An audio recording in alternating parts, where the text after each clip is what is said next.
Hi hello ఎలా ఉన్నారు? Hi అండి.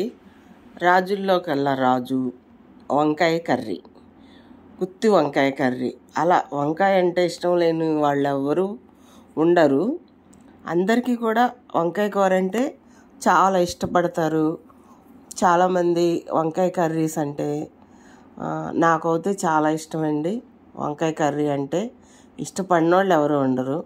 అప్పట్లో ఎన్టీ రామారావు గారు కూడా వంకాయ కూర ప్లేట్లో వేసుకుని గోంగూర పచ్చడి వేసుకుని ఆంధ్రమాత వంకాయ అని చెప్పేసి గోంగూర పచ్చడిని కూడా చాలా వర్ణించాడు.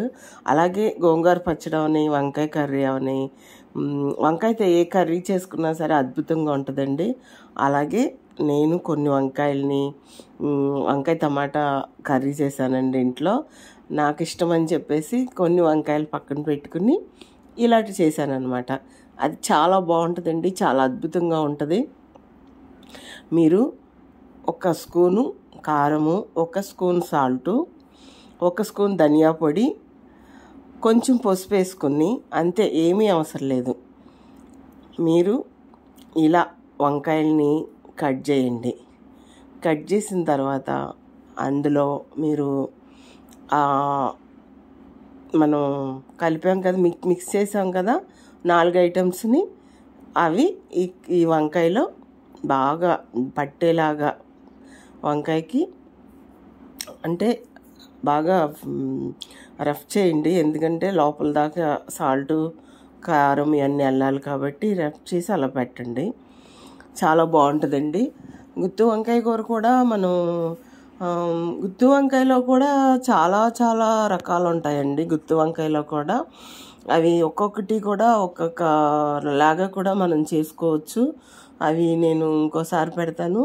ఇది కూడా నేను ఎలా నేర్చుకున్నాను అని అంటే ఈ మధ్య నేను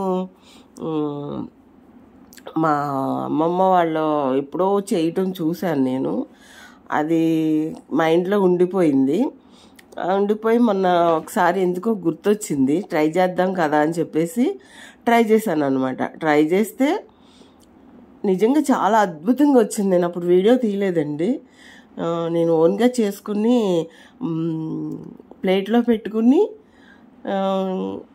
ఇంకోటి ఏం చేశానంటే ఆ రోజున ఈ వంకాయల్లోనే నేను కొంచెం అంత చిన్నిగా బాగా నలకలాగా ఉల్లిపాయలు కట్ చేసుకుని, ఒక చిన్ని పచ్చిమిరకాయ కట్ చేసుకుని, కొంచెం కొత్తిమీర, కరివేపాకు, కొంచెం ఏడుశనగకాయ గుళ్ళు, నిమ్మకాయ పిండేసేసి ఈ నేను ఇలా ఫ్రై చేసిన వంకాయ లోపల పెట్టేసుకుని తినేసానండి ఆ రోజు. నిజంగా చాలా అద్భుతంగా ఉంది. కానీ అలా కాకుండా ఇలా మనం తయారు చేసుకుని కూడా మనం తింటే చాలా బాగుంటుందండి. పొయ్యి మీద ఒక పేనం పెట్టాను, నూనె వేడవుతుంది. నేను ఈ కారం అన్నిటికీ పట్టించిన తర్వాత మనం వీటిని ఫ్రై చేసుకోవాలి. అంటే ఇంకేమీ అవసరం లేదు. మనం ఈ 4 ఐటమ్స్ చాలు దీనికి. మనం ఏదన్నా పప్పుచారు పెట్టుకున్నప్పుడు ఇంట్లో ఒకసారి చాలామంది మనం బజ్జీలు అలా వంకాయ బజ్జీ అని పచ్చిమిరకాయ బజ్జీ అని వేసుకుంటాం. అలా అవసరం లేదు. ఇలా కూడా మనం ఫ్రై చేసుకుని వీటిని ఇలా మనం కాల్చుకుని, అంటే దీన్ని నూనె కూడా వేయం కాబట్టి ఓన్లీ అట్ల పైన మీద నూనె కొంచెం పోసి మనం ఇలా దీన్ని ఫ్రై చేసుకుంటాం. అంటే చాలా టేస్టీగా అద్భుతంగా ఉంటుందండి. మీరు కూడా ఒక్కసారి ట్రై చేయండి. పెద్ద పనేం కాదు, చాలా సింపుల్. చిన్న మంట కూడా హెవీ మంట వద్దండి, మంట కూడా సిమ్లో పెట్టండి. అటు మధ్య రకంగా పెట్టండి, అటు సిమ్ము కాదు ఇటు అయ్యి కాదు. అలా పెట్టి మీరు వంకాయల్ని ఇలా కాల్చుకుని మీరు తింటే ఒట్టి కూడా మనం తినేసేయచ్చండి. చాలా బాగుంటుంది. మీకు ఇంకా ఎక్కువ టేస్ట్ కావాలి అని అనుకుంటే మీరు ఏం చేస్తారంటే ఈ కొంచెం అల్లం వెల్లుల్లి పేస్ట్ కూడా ఈ ఐటమ్స్లో కలపండి. కలిపేసేసి మీరు బాగా వంకాయకి రఫ్ చేసి పెట్టండి. చాలా బాగుంటుంది. మనకి ఇంకా ఇందులో కొంచెం శనగపిండి కూడా వేసుకోవచ్చండి, అది మీ ఇష్టం. నాకైతే ఇలాగే ఇష్టం. ఈ 4 ఐటమ్స్ వేస్తాను. ఎప్పుడన్నా వేయాలి అనిపిస్తే కనుక కొంచెం అల్లం వెల్లుల్లి పేస్ట్ వేస్తాను అంతే. అది లైట్గా కొంచెం ఒక్కోసారి అంటే అందరూ ఇష్టపడరండి, నేనైతే ఇష్టపడను. నేను అల్లం వెల్లుల్లి పేస్ట్ వేయను, ఇలాగే చేసుకుంటాను. ఇంకా టేస్ట్ ఇంకా కావాలి అని అనుకున్న వాళ్ళు అల్లం వెల్లుల్లి పేస్ట్ కూడా వేయచ్చు. వంకాయకి అల్లం ఎక్కువ మనం వేస్తాం, ఎందుకంటే వంకాయకి తప్పకుండా అల్లం వేయాలి. అల్లం వేయకపోతే వంకాయ కర్రీ అస్సలు బాగోదు. తప్పకుండా అల్లం వెల్లుల్లిపాయ జీలకర్ర పడాల్సిందే వంకాయ కర్రీలో. మనం విడిగా వంకాయ ఫ్రై చేసుకున్నా, వంకాయ శనగపప్పు చేసుకున్నా, ఏది చేసుకున్నా సరే వంకాయలో మాత్రం అల్లం వెల్లుల్లి పేస్ట్ వేయాల్సిందే. నేనైతే వేసుకోను, కొంతమంది వేసుకుంటారు, అది వాళ్ళ ఇష్టం. టేస్ట్ కూడా బాగుంటుందండి. వంకాయలో మనం అల్లం వెల్లుల్లి పేస్ట్ వేస్తే బాగుంటుంది చాలా. కాకపోతే నేను వేసుకోను, మీరు వేసుకోవాలనుకుంటే వేసుకోవచ్చు. ఇలా మనం వండుకుని తింటే పూర్వం నాడు అమ్మమ్మలో నానమ్మలో వాళ్ళు ఇలాగే కాల్చుకునేవాళ్ళు అంటండి వంకాయల్ని. వాళ్ళు నేతితో కాల్చుకునేవాళ్ళంట. మనం నేనైతే నూనెతోనే కాల్చుకుంటాను, వాళ్ళు నేతితో కాలుస్తారు. ఇప్పుడు కూడా ఎప్పుడన్నా వెళ్ళినప్పుడు పెడుతూ ఉంటారు. నిజంగా అసలు ఆ ప్లేట్లో మనకి ఏం అవసరం లేదండి. బిర్యానీలు, చికెన్లు ఇవన్నీ కూడా వీటిని తింటుంటే బలాదూర్ అనిపించుద్ది మనకి. అప్పుడు వాళ్ళు అంత స్ట్రాంగ్గా ఎందుకున్నారనుకున్నారు ఇలాంటి తిండి తిని. వాళ్ళు కూడా చికెన్ కూడా వాళ్ళు ఏం చేస్తారంటే శుభ్రంగా వాళ్ళు మనకు బాయిలరు పారం తినరండి, వాళ్ళు నాటుకోళ్ళు తింటారు.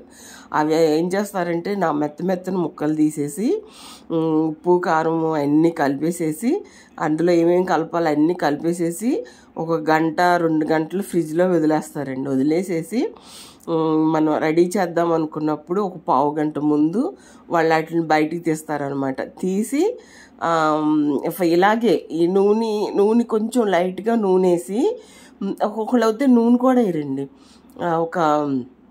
మన జలంస్లేరు ప్లేట్ ఉంటుంది కదా, ఆ ప్లేట్ పొయ్యి మీద పెట్టేసేసి దాని కింద కొంచెం ఏదో మట్టో ఏదో రాస్తారు, పేడో రాసేసి ఆ జలంస్లేరు ప్లేట్ పొయ్యి మీద పెట్టేసేసి ఈ ముక్కలన్నీ కూడా ఆ ప్లేట్ మీద వేస్తారండి. వేసి ఒక్కొక్కసారి కొంచెం లైట్గా అలా నూనె తగిలిస్తారు, ఒకసారి ఆ నూనె కూడా తగిలించరు. ఆ నుప్పుల మీద కాలుస్తారండి. భలే ఉంటుందండి నిజంగా. అలాగే ఇప్పుడు వాళ్ళ తిండ్లు, అప్పుడు తిండ్లు అవే. ఇప్పుడంటే మనం నూనె పోసేసుకుని మన ఇష్టం వచ్చినట్టుగా కాలు చేసుకుని మనం తింటున్నాము. కాబట్టి మనకి కొంచెం ఒక పని చేస్తే ఇంకో పని చేయలేని పరిస్థితి అన్నమాట. నేను ఇదిగోండి వంకాయ కర్రీ చేశాను, వంకాయ టమాటా కర్రీ చేశాను అనమాట. వంకాయ టమాటా కర్రీ అంటే మా అబ్బాయికి చాలా ఇష్టం. ఇంకా చూడండి నేను తింటున్నాను, నిజంగా అది నోట్లో పెట్టుకుంటుంటే చాలా అద్భుతంగా అనిపిస్తుంది అది కర్రీ. నా ఫేస్ చూసారా, కిచెన్లో వంట చేస్తే ఆ చెమటలు పట్టేసి మొత్తం తడిసిపోయి ఎలా ఉన్నానంటే అలా ఉన్నాను నేను కిచెన్లో. మీరు కూడా ట్రై చేయండి, లైక్ చేయండి, షేర్ చేయండి, కామెంట్ చేయండి.